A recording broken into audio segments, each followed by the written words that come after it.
मसलपुराव NDA एबा इउपिपिएलनि बिजाथि जयन्त बसुमतारीनि थाखाय बाइक रेलि खालामदों। बे बाइक रेलि खालामनायाव बिजेपि आरो इउपिपिएलनि 3,000सो मदद होगिरिफ्रा बाहागो लाफैयो। बिसायख'थिनि दोहौखौ बे समाव जेरैबो आरो जेथिंजायबो नुनो मोनगासिनो दं। बिसायख'थिनि दोहौआ बाक्सायावबो खम नङा। मोनफ्रोमबो राजखान्थि दोलोफ्रा गावबा गावनि बिजाथिखौ देरहाहोथारनांगौनि थांखिजों थाद'नाय गैयालासेनो खामानि मावबाय थानायखौ बे समाव नुनो मोननाय जादों।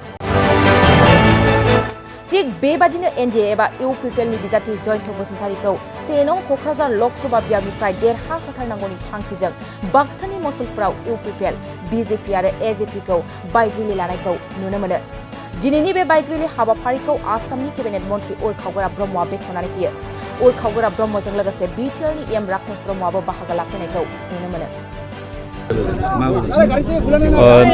जोङो एनडिए हिसाबै 9टा समष्टि जोंहा दङ बिधानसभा समष्टि। बे बिधानसभा समष्टियाव समानैनो जोङो फोसावदिं हाबाफारिखौ लागासिनो दङ।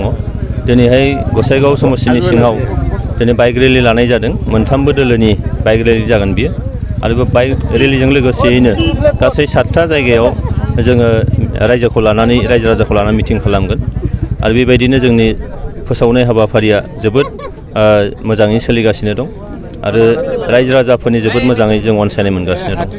गंबेसे बाइकआ दिनै बाहागो लादों? जोङो टार्गेट खालामदों 2000सो बाइक बेखौ टार्गेट खालामदों। निस्सय 1500निफ्राय 2000सो बाइकआ निस्सय बाहागो लागोन। आरो बेबायदि जोंनि एनडिए हिसाबै जोंनि जि मजबुथि बेखौ जोङो निस्सय फोरमायगोन। रायजो राजाफोरनो मा थांखिजों बे बाइक रेलिखौ लानाय जादों? थांखिया बेनो जे फैबाय थानाय 7 मे अक्ट'आव जानो गोनां 1 नं क'क्राझार लकसभा समष्टिनि जि बिसायख'थि, बे बिसायख'थियाव जोंनि गोजोननि थाखाय, जोंनि समान मोनथाय समान जौगानायनि थाखाय आरो जोंनि गेजेराव बिदा फंबाय सानज्लायनाय बिनि थाखाय आरो जोंहा नरेन्द्र मदि मानगोनां भारतनि प्राइम मिनिस्टार बिथांखौ 3थि खेबनि थाखाय प्राइम मिनिस्टार बानायनांगौ। दा बे गासैबो खामानिनि थाखायनो जोङो दिनै बाइक रेलि खालामदों आरो रायजो राजाखौ बिनि बागै सांग्रांथि खालामदों। जों नुनो मोनो बेरेखा दोलोआबो गोख्रों फोसावदिं मेल लागासिनो, माबाफोर गोहोम गोलैगोन नामा? बेरेखा दोलो होननानै बुङोब्ला दिनै बे क'क्राझार लकसभा समष्टियाव जों बेखौ नुवाखै। मानोना एनडिए हिसाबै जोङो 70% भट शेयार जों मोननो थांगासिनो दं। 70% भट शेयार मोनखांनायनि उनाव सोरनिबा आरोबाव बेयाव बिर'धि पक्ष बा हेंथा दोलो थाबावगोन होननानै आङो फोथायाखै। देरहासार जाखांनायनि उनाव नोंथांनि गुबै खामानिया मा जागोन ओनसोलाव? नैबे ओनसोलाव गोजोन खौसेथिखौ गोजोर खालामनाय। मानोना जों सम सम नुनो मोनो माखासे दोलो एबा बेक्तिया जोंनि ओनसोलाव गोजोन थासारिखौ सिमफायनो थाखाय गोबां नाजाबाय थानायखौ जों नुदों। बेखायनो बे गोजोनखौ जोंखौ माने जोरसार खालामनांगोन आरो जोंनि गेजेराव बिदा फंबाय सानज्लायनाय, हारि माहारिनि गेजेराव मोनसे फोथायलायनाय, बेखौबो सम सम सिमफायनो नागिरनायखौ नुदों। बेखायनो बेखौबो जोंहा गोजोर खालामनांगोन। आरो मोनसेया जाहैबाय समान मोनथाय समान जौगानायनि बाथ्रा। बे हाबाफारिखौ लानानैनो इयुनाव जों खामानि मावलांगोन आरो बिदिनो जों आवगायलांबाय थागोन।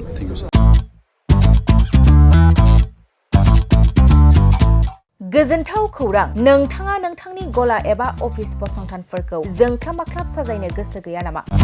नोंथांनि गलाफोरखौ बायदि बायदि रोखोमनि जोंख्लाब माख्लाब खालामनानै साजायनो थाखाय क'क्राझार नोगोरनि सिङाव थानाय गौरां भेलि हटेल साखाथियाव चाणक्य आर्ट एन्ड डिजाइन गलाया लानानै फैदों बायदि बायदि रोखोमनि आर्ट डिजाइन। क'क्राझार नोगोरनि सिङाव थानाय गौरां भेलि हटेल साखाथियाव चाणक्य आर्ट एन्ड डिजाइन गलाया नोंथांमोननि थाखाय लानानै फैदों नोंथांनि गलाखौ जोंख्लाब माख्लाब खालामनो गोबां रोखोमनि आर्ट डिजाइन। बेफोर आर्ट डिजाइनफोरनि गेजेराव दं 3D signboard, 2D signboard, acrylic trophy, SAP panel, name plates, retro', reflective signboard, neon साइनबोर्डफोरनि आर्ट डिजाइनफोरखौ नोंथाङा चाणक्य आर्ट एन्ड डिजाइन गलानिफ्राय मोनफुंनो हागोन। बेनि अनगायैबो इनग्रेभिं सार्भिस, आर्क्राइलिक लेटार काटिं, MDF जालि काटिं, लग', ग्राफिक्स डिजाइन आरो कास्टमाइज गिफ्ट आइटेम्सफोरखौ नोंथांमोननि गलानि थाखाय चाणक्य आर्ट एन्ड डिजाइन गलाया लानानै फैदों आर्ट डिजाइन। गोबां बाथ्रा मिथिनो थाखाय नोंथाङा नैबे 9706125636 6800981649 जानबुं नम्बरनि गेजेरजों खौरां लाहरनो हागोन।